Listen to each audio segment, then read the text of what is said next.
जब राहु आपके लग्न में होता है तो अक्सर लोग कंप्लेंट करते हैं, लग्न में हो या स्पेशली इन सेवन्थ हाउस, तो अक्सर लोग कंप्लेंट करते हैं कि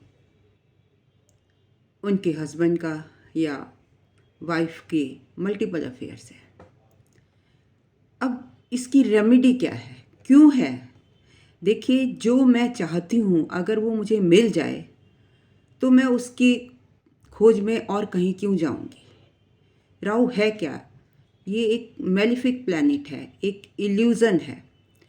तो ये ऑब्जर्वर है, इसका जो विज़न है वो बड़ा है। मतलब ये विज़न बड़ा होने का मतलब ये हुआ कि जब आपका विज़न बड़ा होगा तो आप पब्लिक लाइफ में जाएंगे, राइट? और वहाँ पर 50 लोगों से बात करेंगे और उसमें से 10 लोग आपको लाइक भी करेंगे। अब इसका मतलब ये नहीं है कि मुझे 10 लोग लाइक कर रहे हैं, मैं उनसे बात कर रही हूँ तो मेरा उनसे अफेयर हो जाएगा। जो आपका हस्बैंड है, अगर उसके 7th हाउस में राहु है या आपकी जो वाइफ है 7th हाउस में राहु है, तो वो क्या चाहता है या आपकी वाइफ क्या चाहती है? वो ये चाहती है कि अपना विज़न बड़ा रखो। देखो तो मैं क्यों किसी से बात कर रहा हूँ या मैं क्यों किसी से बात कर रही हूँ। होता क्या है, अगर हस्बैंड के चार्ट में राहु है 7th हाउस में, तो वाइफ को हमेशा शक हो जाएगा, ओ माय गॉड, ये उससे भी बात कर रहा है, ये उससे भी बात कर रहा है, ये उससे भी बात कर रहा है, ज़रूर इसका अफेयर हो। और फिर और वो ऑब्जर्व नहीं करती, सीधा एलिगेशन लगा देती है। आप इतनी देर से आए हो, ज़रूर आपका कहीं ना कहीं चक्कर है, किसी लेडी से मिलकर आए हो, आपका अफेयर है। फ़ोन आ गया, आपका अफेयर है।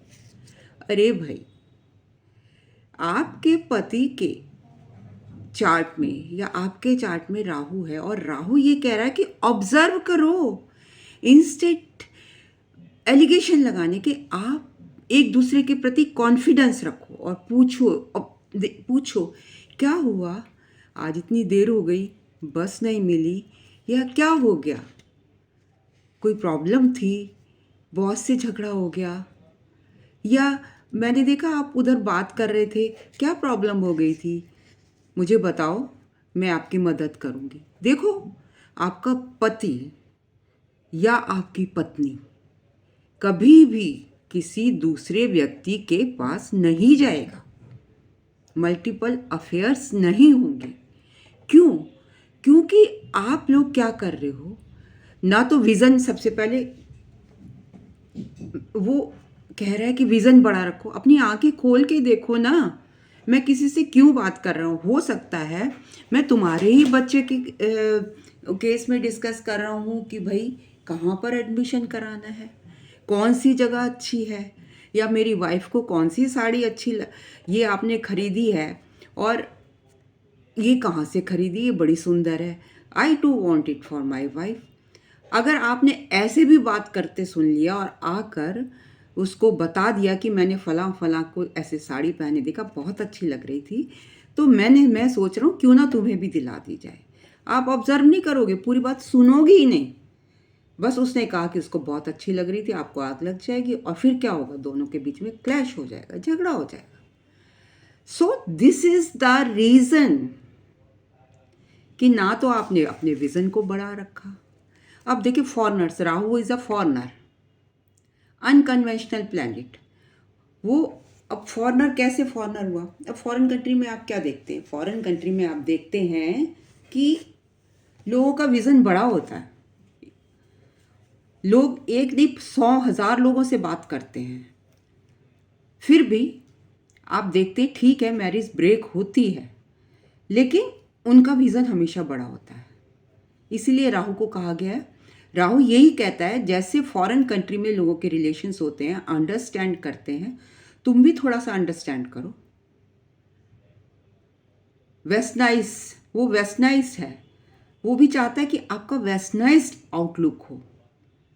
मतलब आपको पता है आपके पति को साज सज्जा पसंद है, उसको पसंद है वेस्टर्न कपड़े पहनाना, because now you are no more in to your mother's house, husband के घर में हो आप।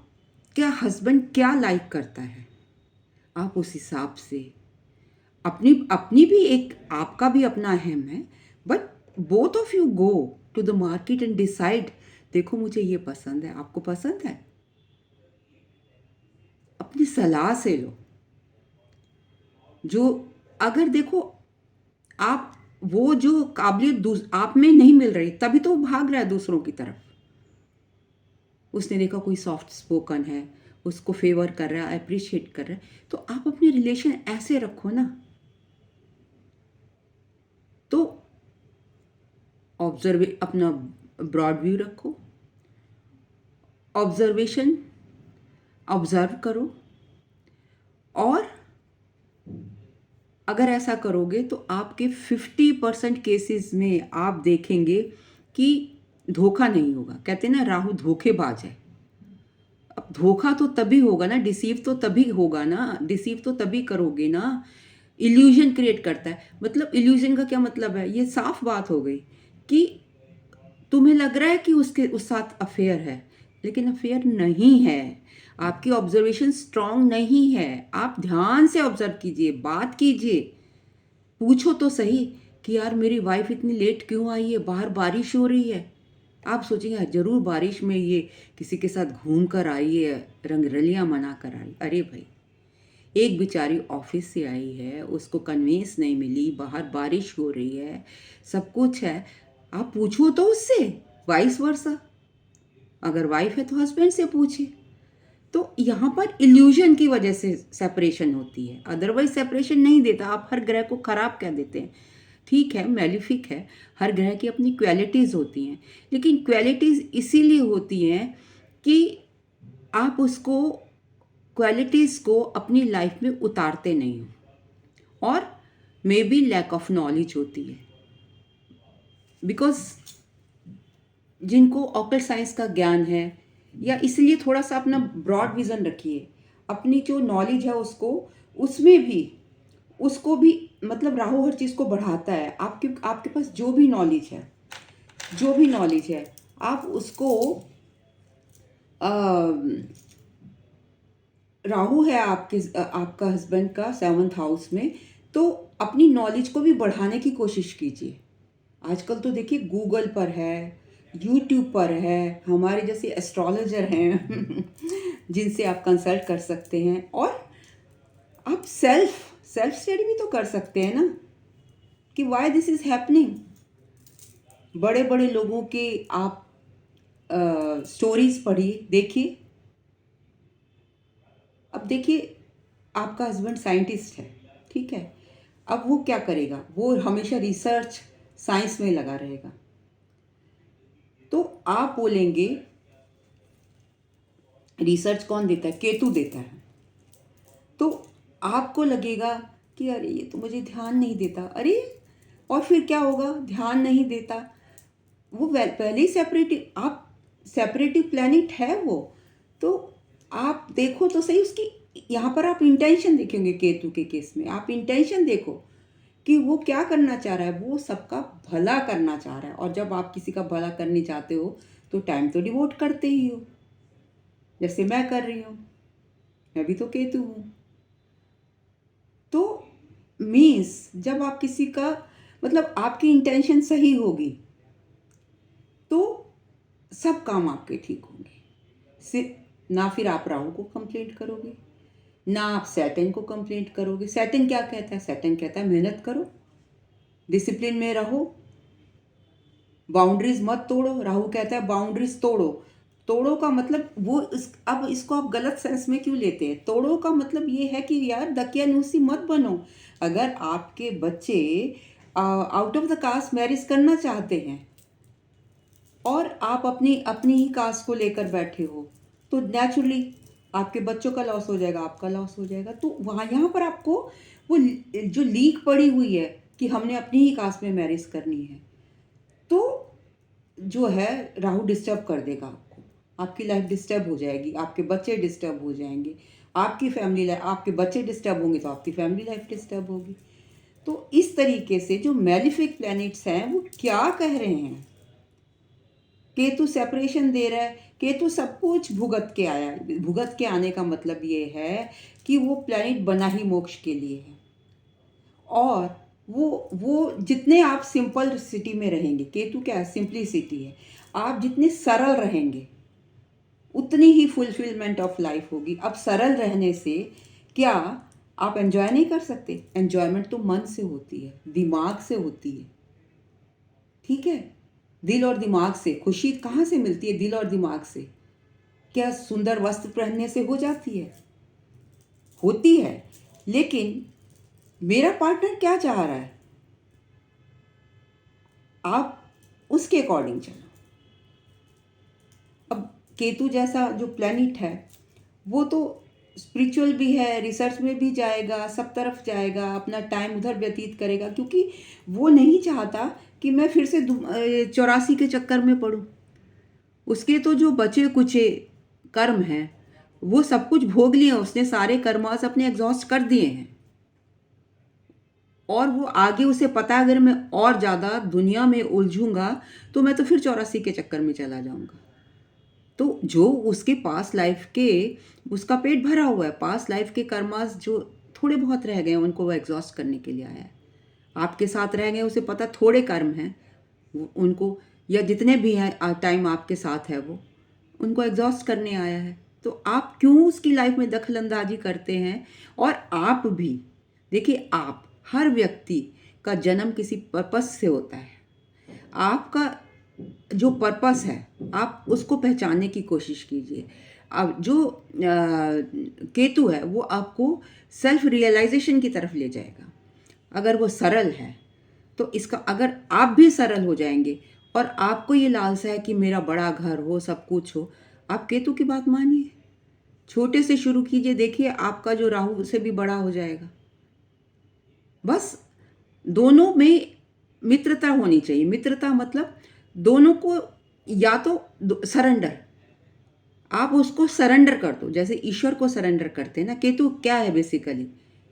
केतु भी जो फॉर्म ऑफ ईश्वर ही है, उसके अंदर ईश्वरीय शक्ति है। राहु में भी ईश्वरीय शक्ति है। क्यों? क्योंकि इन लोगों ने अमृत पान कर लिया था। चाहे वो आप जहर चाहे एक बूंद हो या पूरी बॉटल हो, इफेक्ट तो आएगा ही ना।